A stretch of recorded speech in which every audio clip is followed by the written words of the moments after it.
Hey, everybody. My name is Jim Farmer. I'm the festival director of Out on Film, Atlanta's LGBTQ Film Festival. This is our 35th anniversary year, and we're very happy about the programming that we have. One of the films that we are so psyched about showing is Scout Durwood's Youtopia. It's the film that's going to be screening on October 1st at 4 o'clock at Outfront Theater Company, and I'm sure you'll love it. I'm going to read a brief bio of Scout. I think is Scout still here? There's Scout. How you doing, Scout? I was like, why is this going so slow? I have a DCP uploading in the background, so I just paused it. Okay, great. Scout Durwood is an American comedian, actress, singer, writer, and director. In 2017, she starred in MTV's scripted comedy series Mary and Jane. Durwood came out in an interview with BlueLawn.com for National Coming Out Day. Scout is one half of the comedy duo Scout and Avery. She moved to Los Angeles in 2012 to pursue a career in film and television. Scout's film, oh, Nikki's joining us. Okay, great. Oh, great. Okay. New film called Nikki's Joining Us. Hey, Nikki, how are you? I think you just have to turn your phone sideways and then back, or whichever.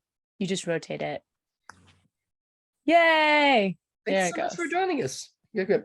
All right, Youtopia combines a narrative story with 11 original comedy music videos for a single-length feature film. After a devastating breakup, an older millennial inadvertently forms a hipster cult. When members start to disappear, the leader is confronted with the knowledge that her journey of self-discovery may trigger the end of civilization, forcing her to face her most challenging enemy yet, herself. This is a film that we all love so much. I'm so happy that we're showing this. Please welcome Scout Durwood, Katie Wee, and Nikki McKenzie. Hi. Hello. This is truly a film like any other. We not like a film we've seen this year. We really enjoyed it so much. So thank you all for making this film, and thank you for bringing it to Atlanta. Scout, I just want to start with you. I mean, can you talk to me a little bit about the genesis of this project? Yeah, I really did go through a breakup. And at the time I was writing an album, and I do not write autobiographically, but my producer was like, let's do a breakup song. And I had done a visual album, like as a digital series with my first album, and wanting to do it again as a feature. So once you have like a breakup song on the album, you're like, okay, there's a breakup in the movie. And then wove the story together kind of just around the songs. And then just a quick shout out to the cast members who are joining me, brought on these hugely like wonderful cast members who I'll say like brought so much to the script. And because we were really working, I mean, this is like true for the Love Indie. So I was challenged and they were challenged, and they did such a great job of making choices and bringing things to the characters that were in the script, maybe or we're not in the script. Like it was just such a I got two really giving performances from these ladies. So I'm really grateful. Scout, I'm just kind of curious how you pitched this project to Nikki and Katie and the other cast members. Oh, wow. Oh, probably Courtney, my producer, pitched it to you guys first. We stole, I think, both of you from another project. You guys were both on the Coop, right? Or no, Nick. Katie was on the Coop. I was on a different project with Sammy. Oh, with Sammy. Okay, that's right. Yeah.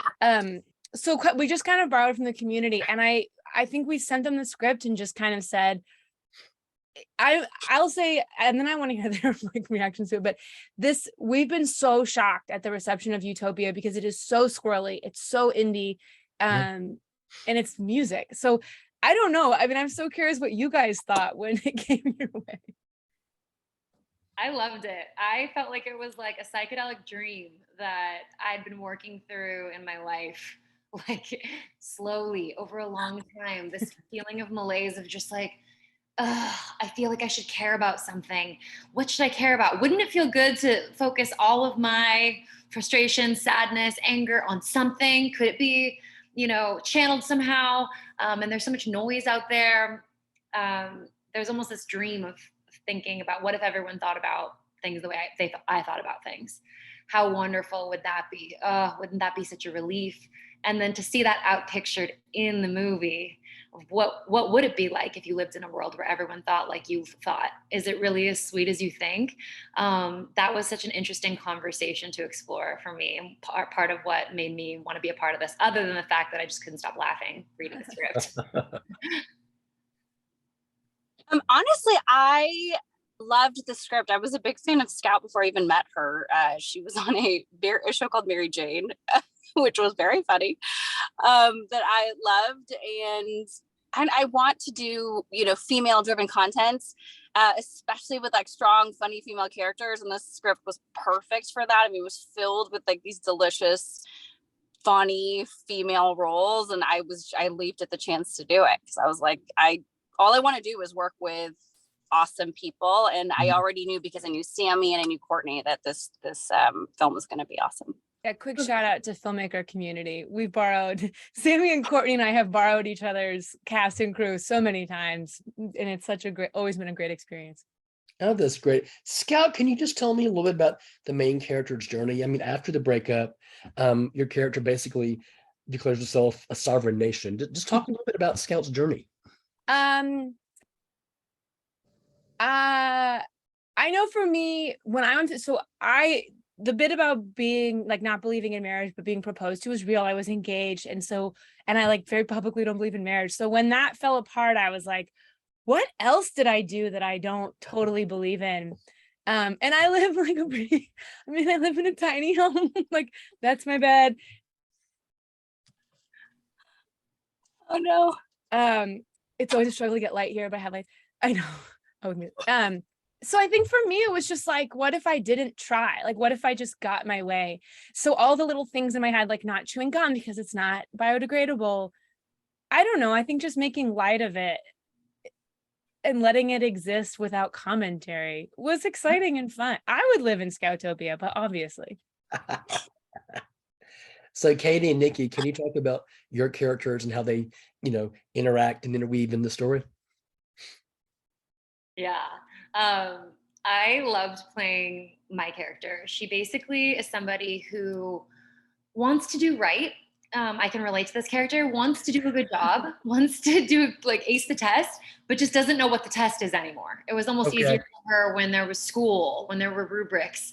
And now in the big bad world, she doesn't know where to look or what to do or what to be excited about or what to believe, most importantly. And I think when she overhears Scout talking to her friends, and she's like fervent with passion about this idea of, why should we do things the way that other people say? And shouldn't we do things the way we want? And these ideas are just really attractive to somebody like me. And I think my character represents a lot of people out there that have good intentions that just are not sure where to follow the noise. Mm-hmm. And ultimately, going inward for that character to find her own beliefs is a lot harder than just finding someone who's passionate about their beliefs and then being that person's number one. And so she wants to be like lead cult member once she gets in. And it's so exciting for her because, again, she can be good at something and she can have power by leeching off of someone else's power. And the certainty of just believing someone who believes what they believe is good enough for her. Yeah, I think so. My character Scout steals me from my boyfriend at a bar, and you left. Carrie leaves of her own on her own volition, but yeah. No, well, basically, I love Scout more than my boyfriend, so I leave my boyfriend for Scout because of this crazy attraction, and ultimately fall in love with her kind of at first sight, and decide to join the cult. Which was so fun. And this character was honestly, there wasn't a lot of prep for me because it was like very easy to fall in love with Scout. Like, she's just freaking awesome. And so just exploring that of like being in a relationship that you're not happy in, and then meeting someone who's amazing and gives you the butterflies. And in this one, it was even heightened because like not only did I love her, but now I wanted to join her cult and praise her. Was really fun to play, and it, and like in the real world that would not be so fun and amazing joining a cult, but in this it was like a fun safe space to play, and I just like loved how feminist it was. Like, it was just bomb, you know, and silly and fun. And so, yeah, my character is just all about Scout. So very easy. Very in love, That's the very key. The much key so, to yeah. happiness is write it in a script. Everybody loves you, and then you feel no. Scout, this is such an original vision. Did you have any particular inspirations for this? Oh wow. I mean, I watched kind of all the visual albums I could find. I think Lemonade was a big influence, even though it's like stylistically very, very different. She takes so many swings, and watching the videos and the choices she made in the videos were big, of just kind of going like, when you shoot for the moon and when do you like let something just be enough. And our production straddled COVID, so 5 of the music videos are done over COVID, which like I have to love, because that's just what happened. Yeah, I watched Dirty Computer as well, which is Janelle Monáe. Mm-hmm. And then, I mean, Flight of the Conchords, I think, has always been big in my life. And not just because they're musical comedians, but I like their style of self-deprecation. Mm-hmm. They're not pathetic. They're just kind of like doing their best. Yeah. I have to say, the musical videos in the film are just priceless. I mean, they're funny, they're catchy. I mean, you know, I watched this film and I reached out to one of my producers. You have to watch this. And I probably watched Steal Your Girlfriend a couple hundred times. All right. I mean, it's they're been all cool. We've been getting, so you make a movie, you don't know, especially when you're wearing multiple hats. It's like such a fever dream. And then you come out of it, and then other people start saying things about your movie, and you're like, yeah, like Katie, you just did it, where you're like, it is easier to follow someone than follow yourself. That's totally it. So the big thing that's been coming out of this movie for us is, especially with COVID, that it's joyful. Yeah. And I am a queer content creator. Things I write tend to be queer. They tend to be female driven, but I think it's got a little bit of like an aspirational joy to it, of like, what if you could just join a cult and like it was okay? I was going to ask you, sort of segue into the next question. Can you talk about the importance of having queer content made by queer people? You know, I feel so many different ways about it. Like, so many people go, oh, I don't want to be a woman filmmaker, a queer filmmaker. I just want to be a filmmaker. I'm of the opinion that, like, I don't want to just be a filmmaker. I want to be a filmmaker who represents my point of view. I think as queerness is getting embraced in the mainstream media, you're seeing a lot of it map over heterosexual culture with like post-it notes of like, but we do it this way, and these are our pronouns, and this is what we do. And I absolutely hold space for that, and I think it's really important. But for me, what's queer about me and about the content I make is like big tent queer. Like, what if we could live in an alternate society where there were cults? I'm not saying I'm a cult, but I could be, and I'm not. But to me, the idea of queer content is more than just you know, a boy meets girl, but it's a boy meets boy, or a girl meets girl. It's the idea of like pushing the boundaries of what all these strict rules are in our lives. Like, if you go back far enough, the word queer just means different. So a straight couple that chose not to have kids could be considered queer. So the same way that like we throw a really great parade and everybody's welcome, I kind of want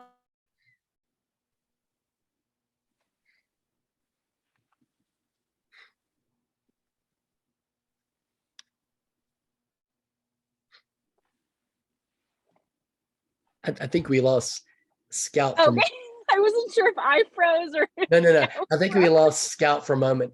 Katie and Nikki, do you have any thoughts on, you know, I want to just like keep opening up the parade and being like, yeah, and hey, good, no more judgment, great, my plan is working. We lost you, Scout. We lost you for about a minute, but anyway. For about a minute, okay. I'm trying. I have I told you I have the DCP uploading in the background. I thought I canceled. That's okay. Yeah. Katie and Nikki, what are your thoughts on having queer people make queer content? I love being part of this. You go ahead, Nick. No, go, baby. You go. I'll after you. Okay. I loved being a part of this movie because I felt like this story had everything to do and nothing to do with the main character being queer. It didn't feel like in any way anyone could say this movie's this type of movie. And I think that's how people are. I think people are inherently totally unique, And I think Scout is absolutely a perfect example of that. All you have to do is watch like the first 5 minutes of the movie and you're like, oh, there's no one else like that. Exactly. The fact that she happens to be queer and her main character happens to be queer and she happens to be dating a woman in this movie, awesome. I was really honored to be a part of it. Same. I was really honored to be part of a queer film for a few reasons. Partly because, you know, there's a part I really kind of believe everyone's queer, to be totally honest. Growing up Filipino, it wasn't always embraced until much more recently to kind of talk about sexuality being fluid, right? And I had always felt that, but it wasn't something that I grew up like knowing like was an option when I was young. The world has really changed now, you know, like my sister's queer, I'm queer, I'm married to a man now, but sometimes I wonder like what would my life have looked like, you know, if I was like more open to this in my 20s. So in a lot of ways it's just empowering to embrace that and also support that like the community, especially the community that was like so that's just now kind of getting its time in the light, and there still needs to be a lot of movement in terms of, you know, equality for everyone. But especially with like Roe versus Wade, films like this are really freaking important in the world. And I think we can also all really relate to, you know, the cult aspect of it, of just like wanting community. Like I was really lonely during COVID, and I think a lot of people were too. And so in a lot of ways, this movie comes out in kind of a great time of like embracing the joy of community, right? In a silly way with the cult. But I love how everyone is just like included in it. Like literally everyone kind of just, we meet at, whoever wants to join like Scouts cult can join, you know? So yeah. Great. Scout, can you talk, well, I guess all of you, can you talk about, you know, the splashy premiere you all had at Outfest? And congratulations. Thank you so much. Yeah. I was blown away. You know, especially over COVID, you really do, you make these projects and kind of don't know what's next. So we walked away with as a runner-up for the Grand Jury Prize for Best Narrative Feature, which was huge. Yeah. And yeah, I mean, now we've got a bunch of festivals lined up and it's cool. It's exciting.